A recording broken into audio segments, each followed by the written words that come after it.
We will discuss Mutex lock today. This is also one of the software solution to synchronization, how that actually works. Well, जितने भी हम यहाँ पे discuss कर रहे हैं solutions that is for sorting out the synchronization problem जिसमें हमें mutual exclusion, progress और bounded waiting चाहिए. So same working, this is what is required, but the solutions are different. But out solutions, the way of giving that solution is different, but output is the same. So in case if you are using the Mutex log software solution for the synchronization, यहाँ पे आपके पास जो main functions use होने वाले that is acquire and release. आपके acquire और release है किस पीसेस में?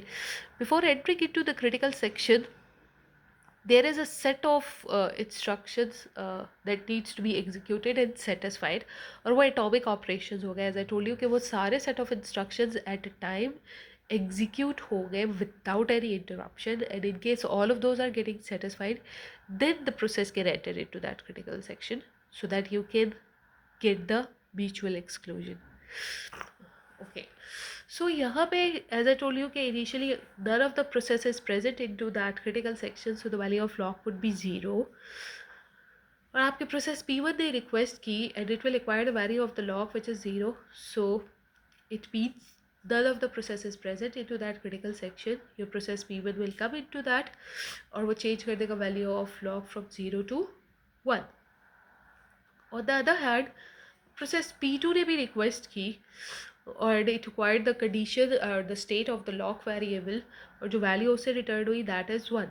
It means the critical section is already executing any of the process.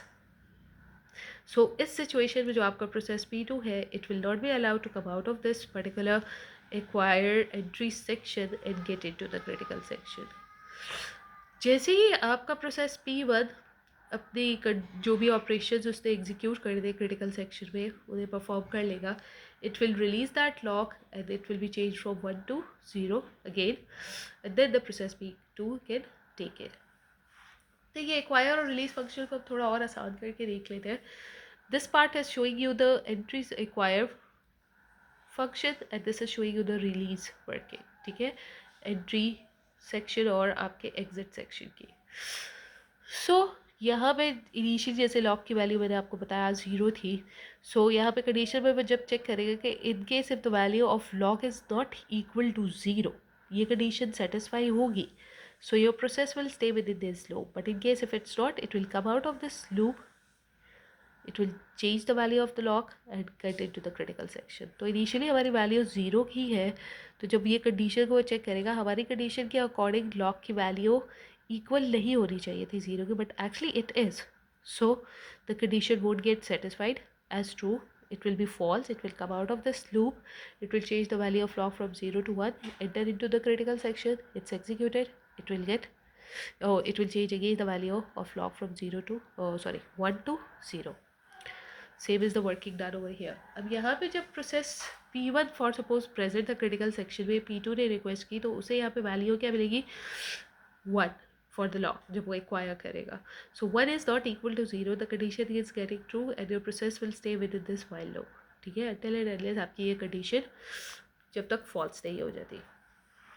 सो यहाँ पे लिमिटेशन हमें ये मिली कि समहाउ आपकी बिजी वेटिंग यहाँ पे बहुत हो रही है. ठीक है, like the process has to keep on waiting for the other process which is actually your spin lock, और due to that your CPU cycles are wasting. So we need to come up for the solution for that thing as well. तो हमारे पास एक और भी synchronisation का solution है विच is actually a semaphore. For that I am again taking the producer consumer problem, but इसके हम लोग मेन प्रॉब्लम को देख लेते हैं. बट इन केस अगर आपका प्रोड्यूसर आइटम्स को प्रोड्यूस कर रहा है to further store in the buffer but it is full, and on the other hand the consumer is consuming the items but your buffer is empty. So in that case for the semaphores हमारे पास wait और signal के operations functions perform हो रहे होते हैं, वो देखे गए. बट थोड़ा सा हम लोग कंज्यूमर और प्रोड्यूसर की थोड़ी यहाँ पे वर्किंग को देख लेते हैं. First I will go for the consumer. For suppose the buffer is empty, it means none of the item is present in the buffer. So in that case हमारे पास एक कॉमन वेरिएबल था जो कि प्रोड्यूसर कंज्यूमर के बीच में use हो रहा था, that was count. And if none of the item was present in the buffer, so at that time the value of count would be equal to 0.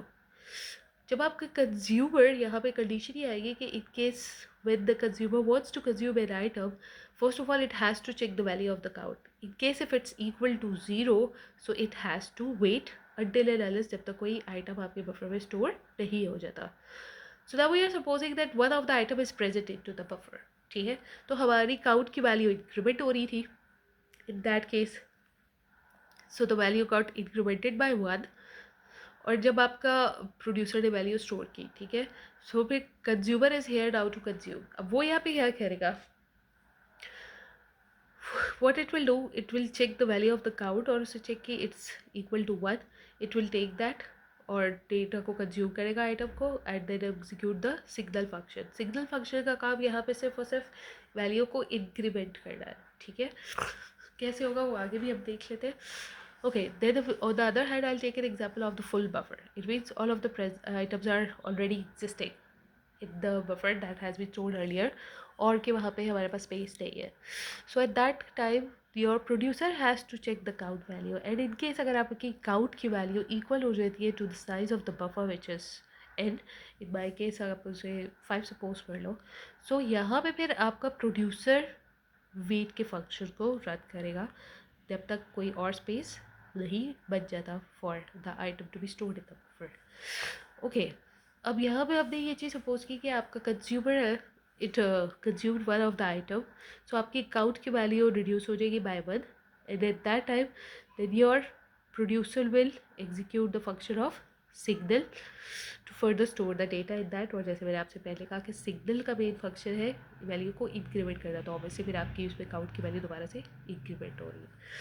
Okay, so let's see what actually in detail आपकी working में देख ले semaphore is. So as I told you earlier, this is also one of the synchronization tool for the processes to synchronize their activities, and that is represented by the integer variable s. और वो दो atomic operations को access कर रहा होता है.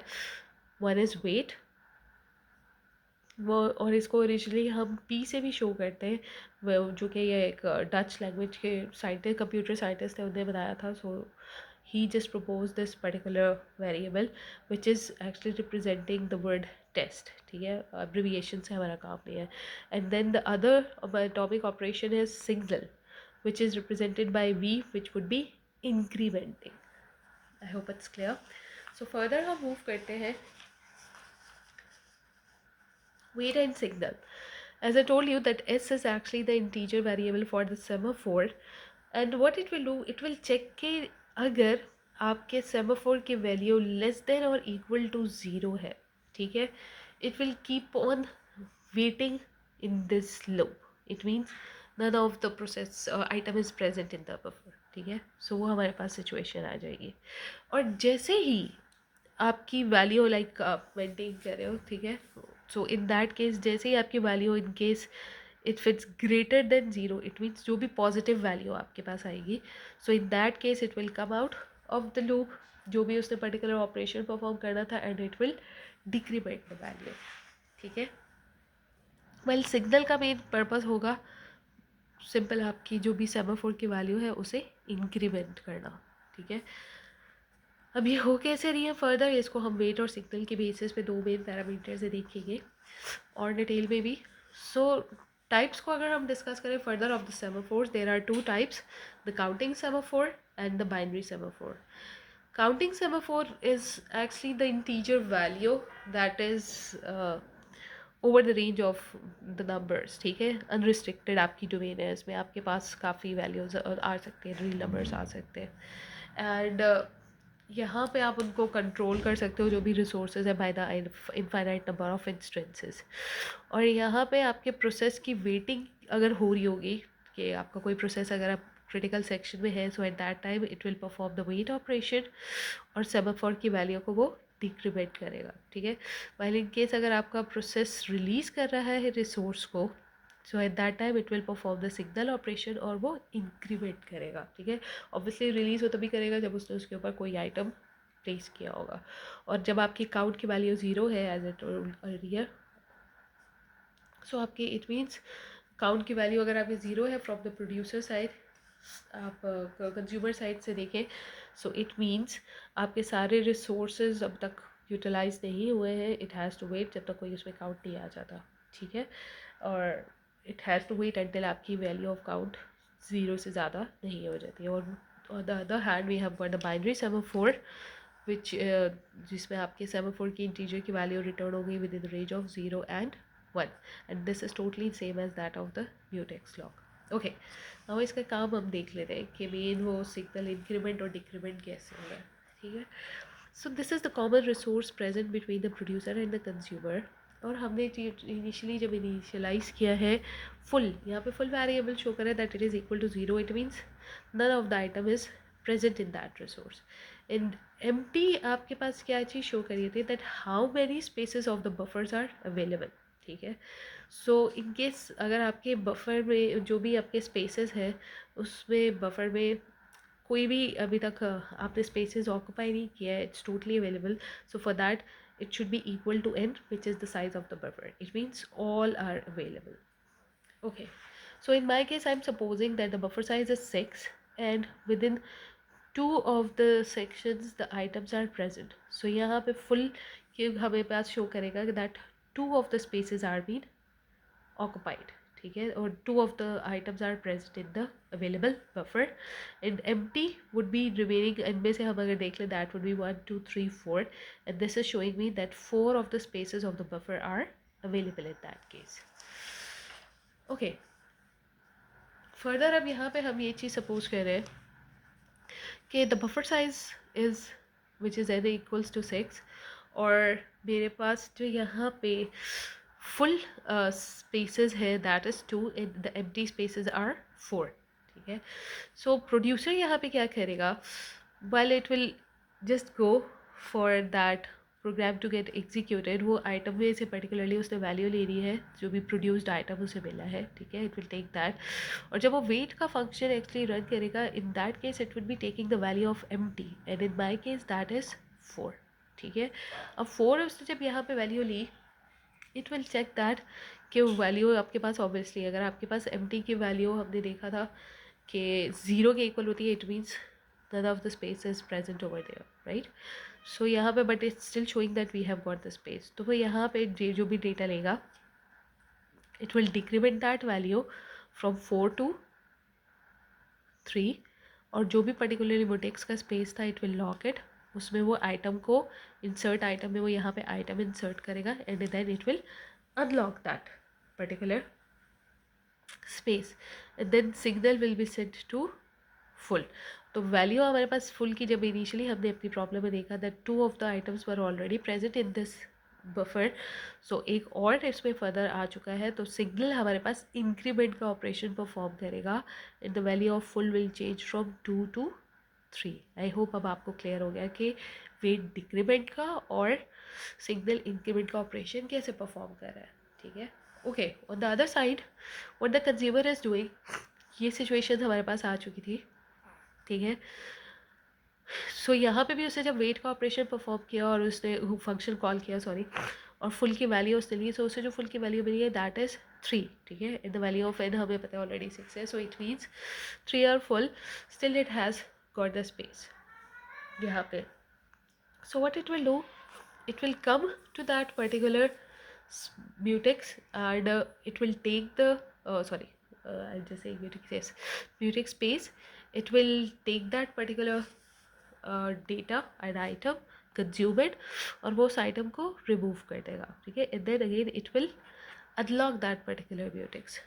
so जब यहाँ पे वो unlock करेगा तो हमारे पास यहाँ पे उसने वैल्यू चेक की थी फुल की which was 3, सो यहाँ पे रिमूव करने के बाद जब उसने अनलॉक किया और हमने देखा था कि वेट आपका डिक्रीमेंट का ऑपरेशन परफॉर्म कर रहा है, so again your value will change from 3 to 2, ठीक है।